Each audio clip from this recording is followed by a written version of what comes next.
Praise the Lord. ദൈവത്തിന് മഹത്വം. വീണ്ടും ഒരിക്കൽ കൂടെ നിങ്ങളുടെ മധ്യത്തിൽ ദൈവത്തിൻ്റെ വചനവുമായി നിൽപ്പാൻ വലിയവനായ ദൈവം തന്ന സാവകാശത്തിനായി നന്ദിയും സ്തോത്രവും അർപ്പിക്കുകയാണ്. ദൈവത്തിൻ്റെ വലിയ ദയയ്ക്കായി സ്തുതിക്കുകയുമാണ്. ഇന്ന് ഈ സന്ദേശം നമുക്കൊരുമിച്ച് വേദ ചിന്തയിലേക്ക് പ്രവേശിക്കാം. മർക്കോസിന് സുവിശേഷം 4-ാം അധ്യായം അതിൻ്റെ 41-ാമത്തെ വാക്യം അവസാന ഭാഗത്തിൽ ഇങ്ങനെ കാണുന്നു: കാറ്റും കടലും കൂടെ ഇവനെ അനുസരിക്കുന്നുവല്ലോ. അടുത്തത്, ഇവൻ ആരെന്ന് തമ്മിൽ പറഞ്ഞു. Praise the Lord. ഒരിക്കൽ യേശുവും തൻ്റെ ശിഷ്യന്മാരും കൂടെ സന്ധ്യയായപ്പോൾ അക്കരയിലേക്ക് പോകാമെന്ന് യേശു തൻ്റെ ശിഷ്യന്മാരോടെല്ലാം പറഞ്ഞു. അവരെല്ലാവരും കൂടെ ഒരു ബോട്ടിനകത്ത് കയറി അവർ ബോട്ടിൽ സഞ്ചരിക്കുകയായിരുന്നു. ബോട്ടിൽ സഞ്ചരിക്കുമ്പോൾ, ശിഷ്യന്മാർ സഞ്ചരിക്കുമ്പോൾ അവിടെ ഇങ്ങനെ എഴുതിയിരിക്കുന്നു: പടകിൽ തിര തള്ളിക്കയറുവാനിടയായി. ഒത്തിരി തിര ഇങ്ങനെ പടകിൽ തള്ളിക്കയറി. ഈ സമയത്ത് ശിഷ്യന്മാർ അതിനകത്തുണ്ട്. അവിടെ എഴുതിയിരിക്കുന്നു ബോട്ട് മുങ്ങുമാറായി വലിയൊരു പ്രതിസന്ധി ഉണ്ടായി. യേശു ആ പടകിൽ ഉറങ്ങുന്ന സമയമാണ്. ശിഷ്യന്മാരെല്ലാം വളരെ പേടിച്ച് തണ്ടു വലിച്ച് അവർ വലഞ്ഞു. ഒരു ശിഷ്യൻ യേശുവിനെ തൊട്ട് പിടിച്ചിട്ട് പറഞ്ഞു: ഗുരുവേ, ഞങ്ങൾ നശിച്ചു പോകുമെന്ന് നിനക്ക് വിചാരമില്ലയോ എന്ന് ചോദിച്ചു. വളരെ സുപരിചിതമായ വചനമാണ്, നമ്മളെപ്പോഴും കേൾക്കുന്നതാണ്. യേശു ചാടി എണീറ്റിട്ട് അവിടെ ഇങ്ങനെ കാണുന്നു: കടലിനോട് അനങ്ങാതിരിക്കുക, അടങ്ങുക എന്ന് 2 വാക്ക് യേശു കൽപ്പിച്ചു.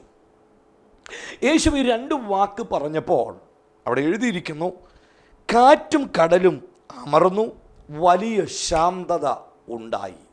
അങ്ങനെയെങ്കിൽ യേശുവിൻ്റെ വാക്കിനകത്ത് ശാന്തതയും സമാധാനവും ഉളവാക്കുവാൻ കഴിയും.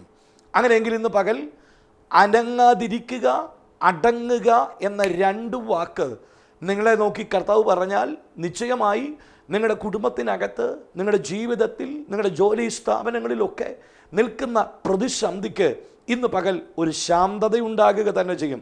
അത് സംശയമില്ലാത്ത കാര്യമാണ്. പക്ഷേ ഇവിടെ ചിന്തിക്കുന്ന വിഷയം മറ്റൊന്നാണ്. അവിടെ ആ ശാന്തതയുണ്ടായ സമയം കാറ്റുമെല്ലാം അമർന്നു, തിരമാലയെല്ലാം നിന്നു.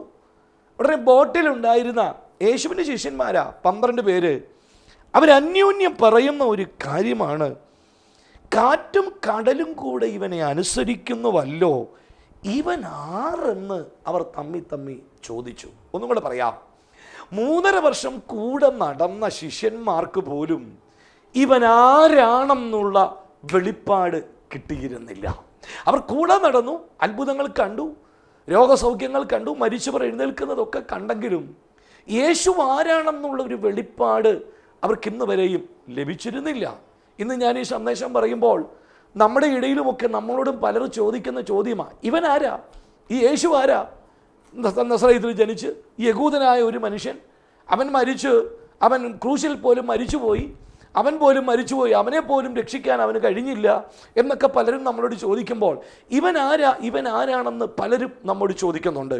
യേശുവിന് വേണ്ടി വിശ്വാസത്തിൽ നിൽക്കുന്ന, സ്നാനപ്പെട്ട് വേർതിരിഞ്ഞ് ദൈവസഭയിൽ ഒറ്റയ്ക്കൊക്കെ നിൽക്കുന്ന അനവധി പേർ എൻ്റെ സഭയിലും ഒക്കെ ഉണ്ട്. അവരോടുമൊക്കെ പലരും ചോദിക്കും, അവരുടെ ബന്ധുമിത്രാദികളും ദേശത്തുള്ളവരുമൊക്കെ ചോദിക്കും: നീ എന്തിനാ പ്രാർത്ഥനയ്ക്ക് പോകുന്നത്? നിൻ്റെ ദൈവം ആരാ? അവൻ എന്ത് ചെയ്യാൻ കഴിയും? എങ്ങനെയൊക്കെയുള്ള 1000 ചോദ്യങ്ങൾ നമ്മുടെ നേരെയൊക്കെ ഉയർന്നു വരുന്ന ദിവസങ്ങളാണ് ഈ ദിവസങ്ങൾ. ദൈവജനമേ, ഈ സന്ദേശം പറയുമ്പോൾ നിങ്ങളുടെ ഉള്ളിലും ഒരു ചിന്തയുണ്ടാകും: യേശു ആരായിരുന്നു? ഞാൻ ഈ ചോദ്യം ഇങ്ങനെ വായിക്കുമ്പോൾ എനിക്ക് പിടികിട്ടി. യേശുവിൻ്റെ ജനനം മുതൽ അവൻ്റെ മരണം വരെയും ഉയർന്നു കേട്ട ഒരു ചോദ്യമാണ്: നീ ആരാണ്? നീ ആരാണ്? നീ ആരാണെന്ന് അനവധി പേർ യേശുവിനോട് ചോദിപ്പാനിടയായിട്ടുണ്ട്. പലരോടും യേശു അതിൻ്റെ മറുപടി ഒന്നും പറഞ്ഞില്ല. പക്ഷേ അവൻ അത് തെളിയിച്ചു കൊടുക്കുവാനിടയായി. ഇന്ന് പകൽ വേദപുസ്തകത്തിനകത്തു നിന്ന് നാം ആരാധിക്കുന്ന യേശു ആരാണെന്ന് നമുക്കൊന്ന് ചിന്തിക്കേണ്ടതുണ്ട്. യേശുവിൻ്റെ ജനനം മുതൽ, ഞാൻ പറഞ്ഞു, ജനനം മുതൽ മരണം വരെ അവനോട് ചോദിച്ച ചോദ്യമാണ്: ഇവൻ ആരാണ്? പലരും അവനോട് ചോദിച്ചു, നീ രാജാവാണോ? നീ ദൈവപുത്രനാണോ? നീ മിശികയാണോ? ആമേൻ, നീ ഞങ്ങളെ രക്ഷിക്കാൻ വന്നവനാണോ എന്നൊക്കെ പലരും ചോദിപ്പാനിടയായി. ഹല്ലേലൂയ. ഈ ചോദ്യത്തിൻ്റെ പിന്നിലൊക്കെ ഒരു വ്യക്തി മറഞ്ഞു നിൽപ്പുണ്ട്. അതാരാണെന്ന് ചോദിച്ചാൽ അത് ശത്രുവാകുന്ന സാത്താൻ തന്നെയാ. കാര്യം, സാത്താനാണ് അറിയേണ്ടത് ഇവൻ ദൈവപുത്രനാണോ. എന്താ കാര്യം? ഏദനിൽ ഒരിക്കൽ ഒരു ശബ്ദം ഇങ്ങനെ കേട്ടു, സ്ത്രീയുടെ സന്തതി നിന്റെ തല തകർക്കും എന്ന് പറഞ്ഞാൽ ആദിമ മനുഷ്യനായിരുന്ന ആദമിനെയും ഹവ്വയെയും പഴം കൊണ്ട് തീറ്റിച്ച് അവരിൽ നിന്നുള്ള തേജസ് നഷ്ടപ്പെടുത്തി അവർ നഗ്നരായി തീർന്നു, പാപം ചെയ്തു, മരണം അവർക്ക് പിടിക്കപ്പെട്ടു, ഭൂമിയിൽ മുള്ളും പറക്കാരെയും വെളിപ്പെട്ട സമയം യഹോവയായ ദൈവം ആദമിനെയും ഹവ്വയും ചോദ്യം ചെയ്ത് കഴിഞ്ഞപ്പോൾ യഹോവയായ ദൈവം അവരുടെ കാൺകെ വെച്ച് സാത്താനോട്, പാമ്പിനോട്, പഴയ പാമ്പിനോട് ആമേൻ കർത്താവ് ഒരു ദൂത് അല്ലെങ്കിൽ ഒരു ശബ്ദം ഇങ്ങനെ ദൈവം പറഞ്ഞു. അതിങ്ങനെയാ, സ്ത്രീയുടെ സന്തതി നിന്റെ തല തകർക്കും. ഈ ദൂത് കേട്ട അന്നു മുതൽ സാത്താൻ ഒരു കാര്യം ഉറപ്പാണ്, ആമേൻ ആമേൻ, ഒരുവൻ എൻ്റെ തല തകർക്കാൻ ഒരിക്കൽ ഭൂമിയിലേക്ക് വരുവാനിടയാകും. കാര്യം, ദൈവം പറഞ്ഞ ആലോചനയ്ക്ക് മാറ്റമില്ലെന്ന് സാത്താനും നന്നായിട്ടറിയാം. ഒരിക്കൽ ദൈവത്തിൻ്റെ ദൂതനായിരുന്നല്ലോ സാത്താൻ, ഞാൻ വിശദീകരിക്കുന്നില്ല. അങ്ങനെയെങ്കിൽ സാത്താൻ അന്നു മുതൽ അവനൊരു പ്രതീക്ഷയുണ്ട്, എന്നെ തകർക്കുവാൻ ഒരുവൻ ഭൂമിയിൽ വരും. അപ്പോൾ അന്നു മുതൽ സാത്താൻ കാത്തിരുന്നു, ഇതാരായിരിക്കും. അങ്ങനെ കാലങ്ങൾ കഴിഞ്ഞു. ആമേൻ, ഭൂമിയിലേക്ക് ദൈവം അനവധി ആമേൻ പ്രവാചകന്മാരെ അയച്ചു. അനവധി പ്രവാചകന്മാർ, ഏലിയാവ് മുതൽ ആമേൻ ഇങ്ങ് താഴെ ആമേൻ ഒത്തിരി ചെറിയ പ്രവാചകന്മാരെയും വലിയ പ്രവാചകന്മാരെയും ഒക്കെ ദൈവം ഭൂമിയിലേക്കൊക്കെ അയച്ചു. സാത്താൻ അവരെ ഒക്കെ നോക്കി, ഇവനാണോ എൻ്റെ തല തകർക്കാൻ വരുന്നത്? പക്ഷേ അവർക്ക് ആർക്കും ശത്രുവിൻ്റെ തല തകർക്കുവാൻ കഴിഞ്ഞിരുന്നില്ല. അതിനുശേഷം രാജാക്കന്മാരെ ദൈവം ഭൂമിയിലേക്ക് അയച്ചു. ആമേൻ ആമേൻ ആമേൻ. സാത്താൻ നോക്കി നിന്നു, ഇവരാരേലുമാണോ എൻ്റെ തല തകർക്കാൻ വരുന്നത്? അവരായിരുന്നില്ല. അപ്പോൾ രാജാക്കന്മാർക്ക് ശത്രുവിനെ തല തകർക്കാൻ കഴിഞ്ഞില്ല. ആമേൻ, ന്യായാധിപന്മാർക്ക് തകർക്കാൻ കഴിഞ്ഞില്ല. പ്രവാചകന്മാർക്ക് അവൻ്റെ തല തകർക്കുവാൻ കഴിഞ്ഞില്ല. അപ്പോൾ ശത്രു കരുതി, ഇനി ആരും എൻ്റെ തല തകർക്കുവാൻ വരത്തില്ല, ഞാൻ ജയാളിയായി തന്നെ ജീവിക്കുമെന്ന് സാത്താൻ നിരൂപിച്ചിരിക്കുന്ന ഒരു ദിവസം യേശു കർത്താവിൻ്റെ ജനനം ഭൂമിയിൽ ഉണ്ടാകുകയാണ്. അത്യുന്നതങ്ങളിൽ ദൈവത്തിന് മഹത്വം, ഭൂമിയിൽ ദൈവപ്രസാദമുള്ള മനുഷ്യർക്ക് സമാധാനമെന്ന് ദൂതൻ വന്ന് അറിയിച്ചു. ബേഥലഹേമിൽ ഒരു ശിശു ജനിച്ചിരിക്കുന്നു എന്നുള്ള ഒരറിവ് ദൂതൻ വിദ്വാൻമാർക്ക് കൈമാറി. വിദ്വാൻമാർ എന്ത് ചെയ്തു? നക്ഷത്രം കണ്ടിട്ട് അവർ യാത്ര തുടങ്ങി. കിഴക്കുനിന്ന് വന്ന വിദ്വാൻമാരാ. അവർ യാത്ര ചെയ്ത് വന്നിട്ട് യെരൂശലേമിൽ വന്ന് ഹെരോദാവിൻ്റെ കൊട്ടാരത്തിലാണ് അവരാദ്യം പ്രവേശിക്കുന്നത്. അവിടെ വന്നിട്ട് ആമേൻ, മത്തായിയുടെ സുവിശേഷം 2-ാം അധ്യായം 2 കാണാൻ കഴിയുന്നതുണ്ട്. യഹൂദന്മാരുടെ രാജാവായി പിറന്നവൻ എവിടെയെന്ന് ഹെരോദ രാജാവിനോട് ചോദിപ്പാനിടയായി. ഈ ചോദ്യം കേട്ടപ്പോൾ ഹെരോദ രാജാവിൻ്റെ അകത്തളത്ത് ഒരു ഇടി വെട്ടുന്നത് പോലെ ഒരു വലിയ പ്രതിസന്ധി അവൻ അനുഭവിച്ചു. കാര്യം, അവൻ യെരൂശലേമിൽ ജയാളിയായ രാജാവായി വാഴുന്ന സമയം വിദ്വാൻമാർ വന്ന് ചോദിക്കുക, യഹൂദന്മാരുടെ രാജാവായി പിറന്നവനാരെ? ശ്രദ്ധിച്ചേ, അവൻ്റെ ജനനം പോലും രാജാവായിട്ട് തന്നെയായിരുന്നു. ഈ ചോദ്യം കേട്ട് ഹെരോദാവിനാകെ ഒരു പേടിയുണ്ടായി, ഭയമുണ്ടായി. അങ്ങനെ ഒരു രാജാവ് ജനിച്ചുവോ? അവൻ എന്ത് ചെയ്തു? വേഗം അവിടെയുള്ള ആൾക്കാരെ എല്ലാം വിളിച്ചു, പുരോഹിതന്മാരെ എല്ലാം വിളിച്ചു. എല്ലാവരും കൂടെ കൂടിയൊന്ന് യഹോവയുടെ പുസ്തകമെല്ലാം തുറന്നു നോക്കിയപ്പോൾ അവർക്ക് പിടികിട്ടി, ബേഥലഹേമിൽ ജനിക്കും, നസ്രയൻ എന്ന് പേർ വിളിക്കപ്പെടും എന്നുള്ള തിരുവെഴുത്തൊക്കെ അവർക്ക് അവർക്ക് പിടികിട്ടി ബേഥലഹേമിൽ യേശു ജനിക്കുമെന്ന് പിടികിട്ടി. ഉടനെ ഹെരോദാവ് ഈ വിദ്വാൻമാരോട് പറഞ്ഞു, അങ്ങനെയെങ്കിൽ നിങ്ങൾ ചെന്ന് അവനെ അന്വേഷിക്കണം. അവൻ ഇവിടെയല്ല ജനിച്ചത്, എവിടെയാണെന്ന് അറിയില്ല, നിങ്ങൾ പോയി അന്വേഷിക്കണം. നിങ്ങൾ പോയി അന്വേഷിച്ചിട്ട് മടങ്ങി എൻ്റെ അടുക്കൽ വന്നൊന്ന് പറയണം. എന്തിനാണെന്നറിയാവോ? എനിക്ക് പോയി അവനെ ഒന്ന് നമസ്കരിക്കാനാണ് എന്ന് ഹെരോദാവ് പറയുവാനിടയായി. ആമേൻ. അതിനുശേഷം എന്ത് ചെയ്തു? അവൻ ഈ വിദ്വാൻമാർ യേശുവിനെ കാണുവാൻ വേണ്ടി പോയി അവനെ കാലിത്തൊഴുത്തിൽ പോയി കണ്ട് അവനെ പൊന്ന്, മൂര്, കുന്തിരിക്കം 3 അവന് കാഴ്ചവെക്കുവാനിടയായി. ആമേൻ. രാജാവ് ആയതുകൊണ്ടാണ് അവന് പൊന്ന് കാഴ്ചവെച്ചെന്നറിയാം. പ്രവാചകൻ ആയതുകൊണ്ട് അവന് മൂര് കാഴ്ചവെച്ചു.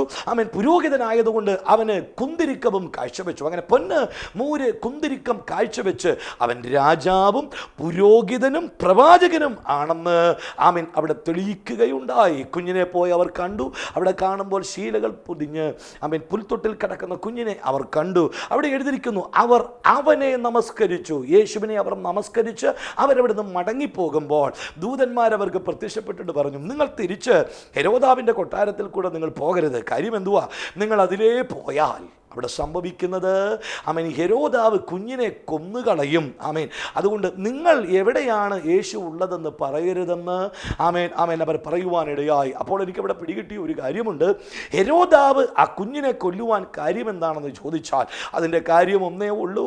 ആമേൻ യഹൂദൻ്റെ രാജാവായി പിറന്നത് എവിടെയെന്ന് വിദ്വാൻമാർ ഹെരോദാവിനോട് ചോദിച്ചപ്പോൾ നാളുകളായി തൻ്റെ തല തകർക്കാൻ ഒരുവൻ ജനിക്കുമെന്ന് അറിവുള്ള സാത്താൻ ഹെരോദാവിൽ കൂടെ പ്രവേശിച്ചിട്ട് തൻ്റെ തല തകർക്കാൻ വന്നവനാണോ ഇവൻ എങ്കിൽ അവനെ ജനനത്തിൽ തന്നെ, ചെറുപ്പത്തിൽ തന്നെ മുടിച്ചു കളയുവാൻ ശത്രുവാകുന്ന സാത്താൻ പദ്ധതിയിട്ടു. എന്ത് ചെയ്തു? അവൻ ചില ദിവസങ്ങൾ ഹെരോദാവ് കാത്തിരുന്നു. വിദ്വാൻമാരോട് ദൈവത്തിൻ്റെ ദൂതൻ പറഞ്ഞു, നിങ്ങളതിലേ പോകരുത്. അപ്പോൾ എന്ത് ചെയ്തു? വിദ്വാൻമാർ മറ്റൊരു വഴിക്കായി പോയപ്പോൾ ഹെരോദാവിനെ പിടികിട്ടി, ഞാൻ ചതിക്കപ്പെട്ടു, ഞാൻ കബളിപ്പിക്കപ്പെട്ടു. അപ്പോൾ ഹെരോദാവ് എന്ത് ചെയ്തെന്നറിയാമോ? 2 വയസ്സ് മുതൽ പ്രായമുള്ള സകല കുഞ്ഞുങ്ങളെയും കൊന്നുകളയുവാൻ ഹെരോദാവ് ഓർഡറിടുവാനിടയായി. അങ്ങനെ റാമയിൽ വലിയൊരു നിലവിളി ഉണ്ടാകുമെന്ന് തിരുവെഴുത്ത് നിവൃത്തിയാകത്തക്ക നിലയിൽ വലിയ ഒരു സംഭവം ആ ദേശത്ത് ഉടലെടുക്കുവാനിടയായി. 2 വയസ്സിലധികം പ്രായമുള്ള കുഞ്ഞുങ്ങളെയെല്ലാം ഹെരോദാവിൻ്റെ നിർദ്ദേശപ്രകാരം കൊന്നുകളയുവാനിടയായി. ചുരുക്കത്തിൽ ഹെരോദാവ് കരുതി, നോ, ഹെരോദാവിൻ്റെ പിറകിൽ നിന്ന ശത്രുവായ സാത്താൻ കരുതി, എൻ്റെ തല തകർക്കുവാൻ യഹൂദൻ്റെ രാജാവായി പിറന്നവനെ ഞാൻ കൊന്നു കളഞ്ഞു എന്നോർത്ത് അവൻ സന്തോഷത്താൽ വീണ്ടും അവൻ ജീവിക്കുകയാണ്. ചില നാളുകൾ കഴിഞ്ഞു പോയി. 10-30 വർഷം അങ്ങോട്ട് കഴിഞ്ഞു. ഒരിക്കൽ യോഹന്നാൻ സ്നാപകൻ യോർദാൻ നദിയിൽ നിന്ന് സ്നാനം കഴിപ്പിച്ചുകൊണ്ടിരിക്കുകയാണ്. മാനസാന്തരത്തിൻ്റെ സ്നാനം അവൻ പ്രസംഗിച്ച് സ്നാനം കഴിപ്പിക്കുമ്പോൾ തനിക്ക് കിട്ടിയ വെളിപ്പാടുമായിട്ടാണ് വന്നേ. താൻ സ്നാനം കഴിച്ചുകൊണ്ടിരിക്കുമ്പോൾ യേശു തമ്പുരാൻ ആ പുരുഷാരത്തിൻ്റെ ഇടയിൽ കൂടെ നടന്നു വന്നു. യേശുവിനെ യോഹന്നാൻ ആ ജലത്തിൽ സ്നാനപ്പെടുത്തുമ്പോൾ അവിടെ ഇങ്ങനെ എഴുതിയിരിക്കുന്നു, സ്വർഗം തുറന്ന് പരിശുദ്ധാത്മാവ് പ്രാവിൻ്റെ രൂപത്തിൽ യേശുവിൻ്റെ മേൽ വന്നിരിക്കുകയും, അടുത്തത് സ്വർഗത്തിൽ നിന്നൊരു ശബ്ദം കേട്ടു, എൻ്റെ പ്രിയപുത്രൻ, ഇവനിൽ ഞാൻ പ്രസാദിച്ചിരിക്കുന്നു. കേൾക്കണമേ. 2 വയസ്സുള്ള കുഞ്ഞുങ്ങളെ എല്ലാം കൊന്നു കഴിഞ്ഞപ്പോൾ പഴയ പാമ്പാകുന്ന സാത്താനാകുന്ന ശത്രു കരുതി ഇനി ഒരിക്കലും എൻ്റെ തല തകർക്കുവാൻ ആരും വരത്തില്ല. ഞാൻ രക്ഷപ്പെട്ടെന്ന് കൊണ്ടിരിക്കുമ്പോൾ ഒരു ദൈവശബ്ദം യോർദാനിൽ നിന്ന് കേൾക്കുകയാ, ഇവൻ എൻ്റെ പ്രിയപുത്രൻ, ഇവനിൽ ഞാൻ പ്രസാദിച്ചിരിക്കുന്നു. തിരുവെഴുത്ത് ഇങ്ങനെ വായിക്കുന്നു, യേശു സ്നാനത്തിന് ശേഷം പരിശുദ്ധാത്മാവിനാൽ പരീക്ഷിക്കപ്പെടുത്തേണ്ടതിന് പരിശുദ്ധാത്മാവിൻ്റെ നിയോഗത്തിൽ അവൻ മരുഭൂമിയിലേക്ക് നടത്തപ്പെടുകയാണ്. 40 ദിവസം അവൻ മരുഭൂമിയിൽ ഉപവാസമായിരുന്നു എന്ന് നമുക്കറിയാൻ കഴിയും. അങ്ങോട്ടൊന്നും ഞാൻ വ്യാഖ്യാനിക്കാൻ പോകുന്നില്ല. അവൻ ഉപവാസത്തിൽ 40 ദിവസം ഇരിക്കുന്ന സമയം അന്ന് ഒരു പാമ്പ് അവൻ്റെ അടുക്കൽ വന്നു. ഏതാണ് ആ പാമ്പ്? ഞാൻ വേദപുസ്തകത്തിൽ നിന്ന് മനസ്സിലാക്കി, പഴയ പാമ്പാകുന്ന സാത്താൻ. ഒന്നും കൂടെ പറയാം, ഏദനിൽ യഹോവയായ ദൈവം പറഞ്ഞു, നിന്റെ തല സ്ത്രീയുടെ സന്തതി തകർക്കും എന്ന് ദൂത് കേട്ട ആ പാമ്പ് തന്നെ മരുഭൂമിയിൽ 40 ദിവസം ഉപവസിച്ചിരിക്കുമ്പോൾ യേശുവിനടുക്ക വന്നിട്ട് ചോദിച്ചു, നിനക്ക് നന്നായിട്ട് വിശക്കുന്നുണ്ട്. അവൻ ചോദിക്കുകയാ, നീ ദൈവപുത്രനെങ്കിൽ ഈ കല്ലിനോട് അപ്പമാകുവാൻ കൽപ്പിക്കുക.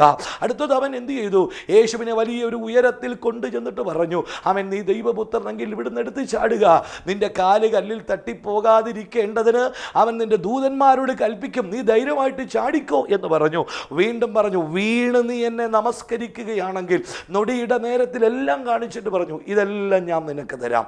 3 പരീക്ഷണങ്ങൾ സാത്താൻ അവിടെ നടത്തുവാനിടയായി. ആ വാക്യങ്ങളൊക്കെ വായിക്കുമ്പോൾ നമുക്ക് കാണാൻ കഴിയുന്നത് അവൻ സാത്താൻ അറിയേണ്ടുന്ന ഒരു കാര്യമേ ഉള്ളൂ.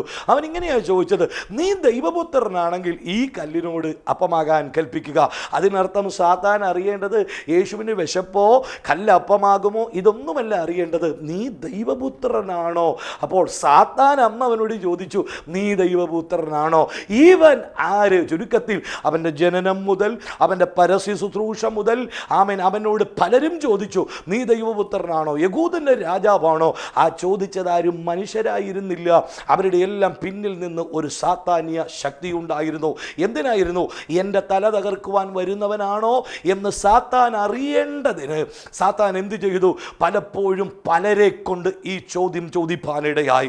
ഹല്ലേലൂയ. ദൈവ പൈതലേ, ഇന്ന് പകൽ ഈ സന്ദേശം കേൾക്കുമ്പോൾ ശത്രുവാകുന്ന സാത്താൻ നിന്നെ തകർത്ത് കളയുവാൻ, നിന്റെ കുടുംബത്തെ മുടിച്ചു കളയുവാൻ, നിന്നെ ഈ ഭൂമിയിൽ നിന്ന് നിശേഷം തകർത്ത് കളയുവാൻ പദ്ധതിയുമായി ഓടി വരുമ്പോൾ അതിൻ്റെ പിന്നിൽ നിന്നെ വിടുവിക്കുവാൻ ദൈവത്തിൻ്റെ ഒരു കരം നിശ്ചയമായി ഉണ്ടാകുക തന്നെ ചെയ്യും. അതുകൊണ്ട് ഇന്ന് പകൽ നിന്റെ ദൈവം ആരെന്ന് നിന്നോട് ആരെങ്കിലും ചോദിച്ച് അവൻ ആരാണോ എന്ന് ചോദിക്കുമ്പോൾ ഇന്ന് പകൽ നിനക്ക് വേണ്ടി പ്രവർത്തിക്കുവാനും കഴിവുള്ള ഒരു ദൈവമാണെന്ന് നീ തിരിച്ചറിയുക തന്നെ ചെയ്യണം. യേശുവിൻ്റെ പരസ്യ ശുശ്രൂഷ തുടങ്ങി 33.5 വയസ്സ് അവൻ ജീവിച്ചതിന് ശേഷം 3.5 വർഷത്തെ പരസ്യ ശുശ്രൂഷ തുടങ്ങി. യോർദാനിൽ സ്നാനമേറ്റപ്പോൾ മുതൽ ചോദിക്കുന്നു, നീ ആര്? ഇവനാര്?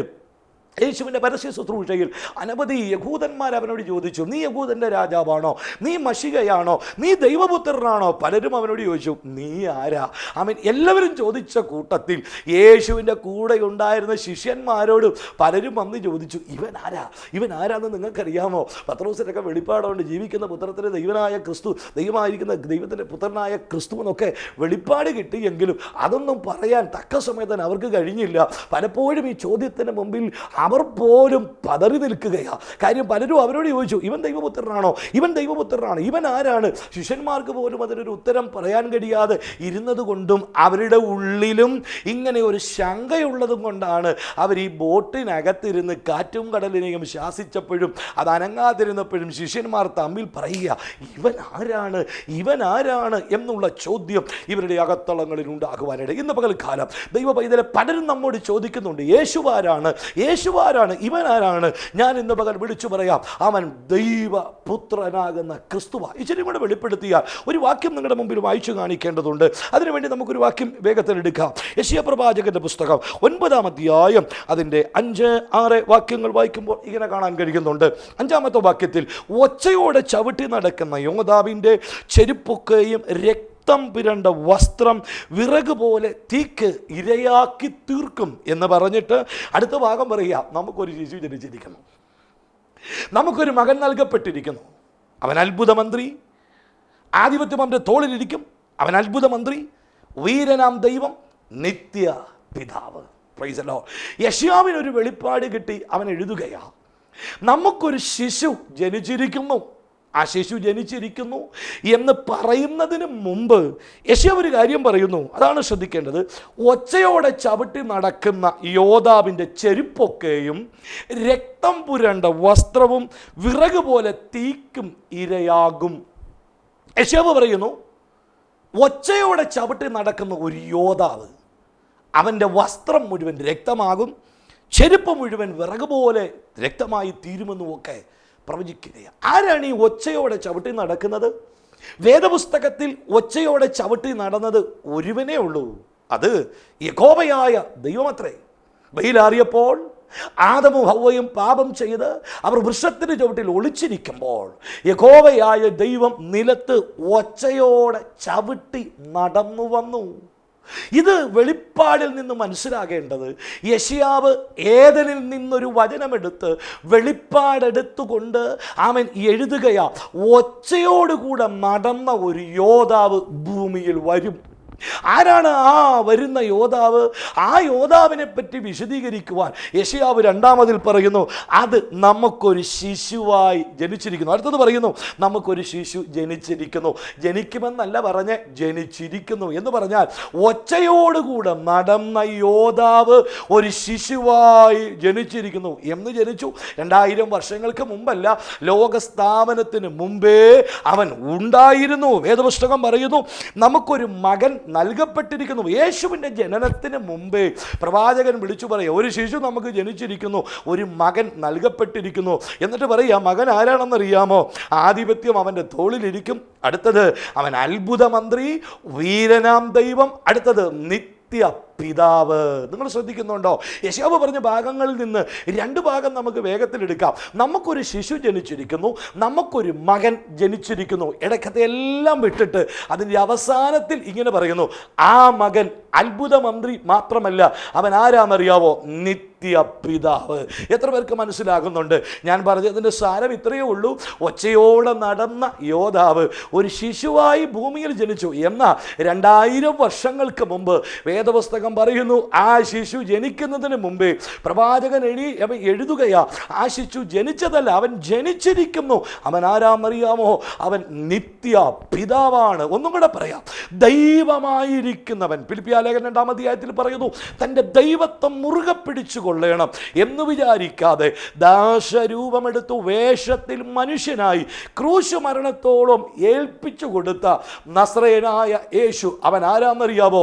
ഏദനിൽ ഒച്ചയോടെ നടന്ന ദൈവവും, ആമേൻ, പിതാവാകുന്ന ദൈവവും വേഷത്തിൽ മനുഷ്യനായി താണഭൂമിയിൽ ഇറങ്ങി വന്നവൻ. അതുകൊണ്ട് ഇന്ന് പകൽക്കാലം നിങ്ങളോട് പലരും ചോദിക്കാം, ഇവൻ ആരാണ്? ഇവൻ ആരാണ്? യേശു ആരാണ് എന്ന് നിങ്ങളോട് ആരെങ്കിലും ചോദിച്ചാൽ ഇന്ന് പല വചനത്തിൽ കൂടെ ഞാൻ വിളിച്ചു പറയാം, അവൻ പിതാവാകുന്ന ദൈവം തന്നെയാ. അവൻ ഏദൻ തോട്ടത്തിൽ കൂടെ നടന്ന അതേ ദൈവം തന്നെയാ. അവൻ വേഷത്തിൽ മനുഷ്യനായി, വേദപുസ്തകം എന്ന് പറയുന്നു, വേഷത്തിൽ മാത്രം അവൻ മനുഷ്യനായിട്ട് വന്നു. തൻ്റെ ദൈവത്വം സ്വർഗത്തിൽ വെച്ചിട്ട് വേഷത്തിൽ മനുഷ്യനായി താണഭൂമിയിൽ ഇറങ്ങി വന്ന് മരിച്ച് അടക്കപ്പെട്ട് ഉയർത്തെണീറ്റ് ഇന്നും ജീവിക്കുന്ന യേശു, അവൻ പിതാവാകുന്ന ദൈവമെന്ന് യെശയ്യാവ് 9-ാം അധ്യായത്തിൽ വെളിപ്പെടുത്തുകയാ. അങ്ങനെയെങ്കിൽ ആമേൻ, ആ പടകിനകത്ത് ശിഷ്യന്മാർ തമ്മിൽ ചോദിച്ചു, ഇവൻ ആരാ? കാറ്റിനെയും കടലിനെയും പോലും ശാസിക്കുന്ന ഇവൻ ആരാണെന്ന് ചോദിച്ചു. ആ ചോദ്യത്തിന് ഉത്തരം ഇന്ന് പകൽ ഞാനിവിടെ നിന്ന് പറയാം. അവൻ പിതാവാകുന്ന ദൈവം വേഷത്തിൽ മനുഷ്യനായി ഓമനകുമാരനായി ഭൂമിയിൽ ജനിച്ച നസറയനായ യേശുവത്രേ. അതുകൊണ്ട് ഇന്ന് പകൽക്കാലം പലരും നിന്നോടുള്ള ചോദ്യമുണ്ട്, അവൻ നീ ആരാണ്? നിനക്കെന്താണ് അധികാരം? ഇന്ന് പകൽ ഞാൻ വിളിച്ചു പറയാം, പിതാവായ ദൈവത്തിൽ നിന്നൊരു ശുശ്രൂഷകനാക്കിക്കൊണ്ട് ദൈവം നിന്നെ അഭിഷിക്തനാക്കി നിർത്തിയിരിക്കുകയാ. പല ചോദ്യങ്ങൾ നിങ്ങളുടെ മുമ്പിൽ ഉണ്ടാവാം. ഇന്ന് പകൽ ആ ചോദ്യങ്ങൾക്ക് ഒരു ആൻസർ ദൈവം നിങ്ങൾക്ക് തരാൻ പോവുകയാ. എത്ര പേര് ഇന്ന് പകൽ അത് വിശ്വസിക്കുന്നുണ്ട്? ഞാൻ ഈ സന്ദേശം പറയുമ്പോൾ എനിക്ക് പറയാനുള്ള സന്ദേശം ഇത്രയേ ഉള്ളൂ, ചില ചോദ്യങ്ങളുടെ മുമ്പിൽ ഉത്തരം തരുവാൻ ദൈവത്തിന് കഴിയും. യേശു ആരാണെന്നുള്ള ചോദ്യത്തിന് അവൻ ആർക്കും ഉത്തരം പറഞ്ഞു കൊടുത്തില്ല. അവൻ ദൈവമാണെന്ന് ആരോടും പറഞ്ഞില്ല. പക്ഷേ കാൽവരി ക്രൂശ് മരണത്തിൽ അവൻ ഇരുകള്ളന്മാരുടെ മധ്യത്തിൽ മരിച്ച് അവൻ്റെ ജീവൻ പിതാവിൻ്റെ സന്നിധിയിൽ ഏൽപ്പിക്കുമ്പോൾ അവനൊന്ന് വിളിച്ചു പറഞ്ഞു, സകലതും നിവർത്തിയായി എന്ന് പറഞ്ഞാൽ സാത്താൻ്റെ തല തകർത്ത് ഞാൻ ജയിച്ചിരിക്കുന്നു. ചുരുക്കം പറഞ്ഞാൽ നീ ആരാണെന്നുള്ള ചോദ്യത്തിൻ്റെ മുമ്പിൽ യേശു മറുപടി കൊടുത്തില്ല. പക്ഷേ ദൈവത്തിൻ്റെ പദ്ധതിയാകുന്ന സ്ത്രീയുടെ സന്തതി തല തകർക്കുമെന്ന ദൈവിക പദ്ധതി ഏദനിൽ തുടങ്ങി വെച്ച പദ്ധതി കാൽവരി ക്രൂശിൽ ആ ശത്രുവിൻ്റെ തല തകർക്കുവാനിടയായെങ്കിൽ ഇന്ന് പകൽ ഞാൻ വിളിച്ചു പറയാം, നിന്നോട് ചോദിക്കുന്ന ചോദ്യത്തിന് മുമ്പിൽ ശത്രുവിൻ്റെ തല തകർത്ത നസ്രയൻ ഉത്തരം അരുളിക്കൊള്ളും. എത്ര പേര് വിശ്വസിക്കുന്നുണ്ട്? ഞാൻ ഈ സന്ദേശം പറയുമ്പോൾ ദൈവാത്മാവിനോട് പറയുന്നു, കാറ്റും തിരമാലയും ഉള്ള ഒരു ബോട്ടിനകത്ത് ശിഷ്യന്മാർ മരണത്തിന് മുഖാമുഖം കണ്ടിരിക്കുന്ന അവസരത്തിൽ അവർ മുങ്ങിത്താഴും, അവർ മരിക്കുമെന്ന് ഭീതിയോടെ ഇരുന്ന അവസരത്തിനകത്ത് പടകിനകത്ത് എണീറ്റ് യേശു കാറ്റിനെയും കടലിനെയും ശാസിച്ചു എന്നവിടെ കാണാൻ കഴിയുന്നുണ്ട്. വാസ്തവത്തിൽ ഈ കാറ്റിൻ്റെയും കടലിനെയും പിന്നിൽ നിൽക്കുന്നത് ഗദരദേശത്തെ ഭൂതഗ്രസ്തനാ. തിരുവെഴുത്ത് വായിക്കുമ്പോൾ കാണാൻ കഴിയുന്നു, യേശു ഗദരദേശത്തേക്കാണ് പുറപ്പെടുന്നത്. അവിടെ ഒരു ഭൂതഗ്രസ്തൻ ഇരിപ്പുണ്ട്. അവനായിരുന്നു ഈ കാറ്റിനെയും കടലിനെയും കടലിനകത്ത് കൊണ്ടുവന്നത്. യേശു അവിടെ നിന്ന് കാറ്റിനെയും കടലിനെയും അല്ല ശാസിച്ചത്, അവൻ വിളിച്ചു പറഞ്ഞു, അനങ്ങാതിരിക്കുക, അടങ്ങുക എന്ന് പറഞ്ഞാൽ കാറ്റിനെയും കടലിനോടുമല്ല പറഞ്ഞത്, താൻ ആരെ തേടി ചെല്ലുന്നുവോ എന്ന് മനസ്സിലാക്കിയ ഗദരദേശത്തെ സാത്താൻ ശവക്കല്ലറകളിൽ നിന്ന് അവൻ എണീറ്റിട്ട് യേശുവിൻ്റെ വഴിയടയ്ക്കാൻ അവൻ പുറപ്പെട്ടു വന്നപ്പോൾ യേശു പടകിൽ നിന്ന് അവനോട് വിളിച്ചു പറഞ്ഞു, അനങ്ങാതിരിക്കുക, അടങ്ങുക.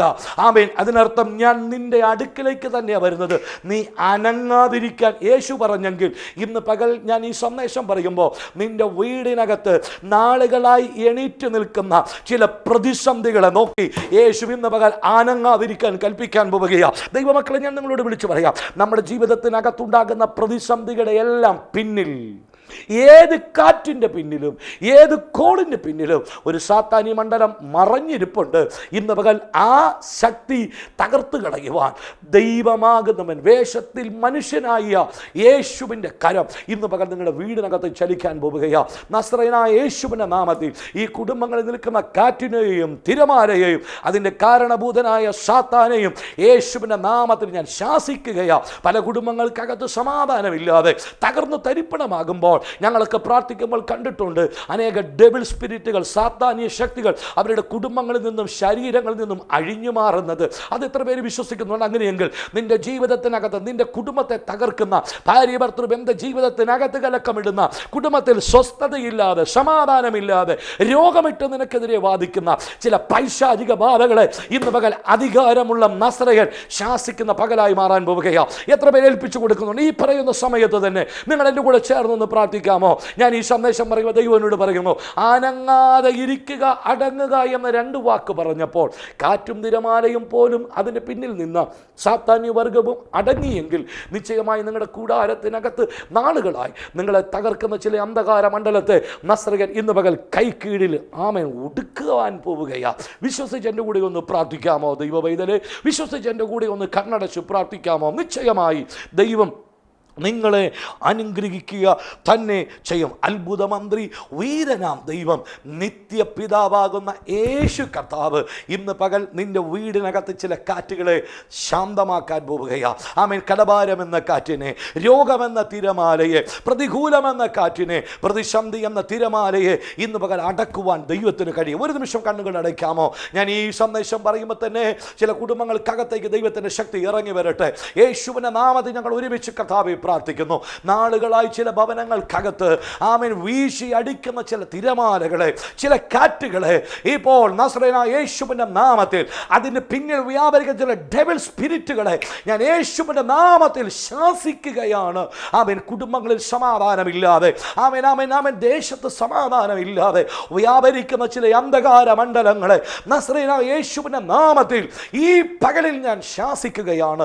ദുഷ്ടശക്തികൾ ഇവരിൽ നിന്ന് വിട്ടുമാറി പോകട്ടെ. പലരും ചോദിച്ചു, നീ എന്തിനാണ് പ്രാർത്ഥിക്കാൻ പോകുന്നത്? നിന്റെ യേശു ആരാണ് എന്നുള്ള ചോദ്യത്തിന് മുമ്പിൽ ഇന്ന് പകൽ നസ്രയൻ വെളിപ്പെടുത്തണമേ. തിരുവെഴുത്തുകാരൻ സങ്കീർത്തനക്കാരൻ ഇങ്ങനെ പറഞ്ഞു, നിന്റെ ദൈവം എവിടെ, നിന്റെ ദൈവം എവിടെ എന്നുള്ള ചോദ്യത്തിന് മുമ്പിൽ അവൻ തന്നെ പറയുന്നു, എൻ്റെ ദൈവം സ്വർഗത്തിലുണ്ട്. അങ്ങനെയെങ്കിൽ ഇന്ന് പകൽക്കാലം ഇത് കേൾക്കുന്ന ദൈവ പൈതലേ, നിന്റെ ദൈവം എവിടെ, നിന്റെ ദൈവം ആരും എന്നുള്ള ചോദ്യത്തിന് യേശു മറുപടി തരും. നീ മൗനമായിരിക്കുക. വചനം ഇങ്ങനെ പറയുന്നു, മിണ്ടാതെ ഇരുന്ന് ദൈവം എന്ന് നീ അറിഞ്ഞുകൊള്ളുവേ. ആമേൻ. ദൈവം നിങ്ങളെ സമൃദ്ധിയായി അനുഗ്രഹിക്കട്ടെ. രോഗികൾക്കായി പ്രാർത്ഥിക്കുന്നു. എല്ലാ ക്ഷീണങ്ങളെയും രോഗങ്ങളെയും മാറ്റണമേ. അത്ഭുതങ്ങൾ തുറക്കണമേ. പുതിയ വഴികൾ തുറക്കണമേ. ഈ ദിവസങ്ങളിൽ ദൈവം ആരാണെന്ന് ഇവരുടെ മിനിസ്ട്രികളിൽ, ഇവരുടെ ശുശ്രൂഷയിൽ അങ്ങ് വെളിപ്പെടുത്തേണ്ടതിന് ഞാൻ കർത്താവിനോട് പ്രാർത്ഥിക്കുന്നു. അടിയങ്ങളുടെ ജീവിതത്തും അത് സംഭവിക്കുമാറാകണം. മഹത്വമെല്ലാം എടുക്കണം യേശു ക്രിസ്തുവിൻ്റെ നാമത്തിൽ തന്നെ. ആമേൻ. Thank U.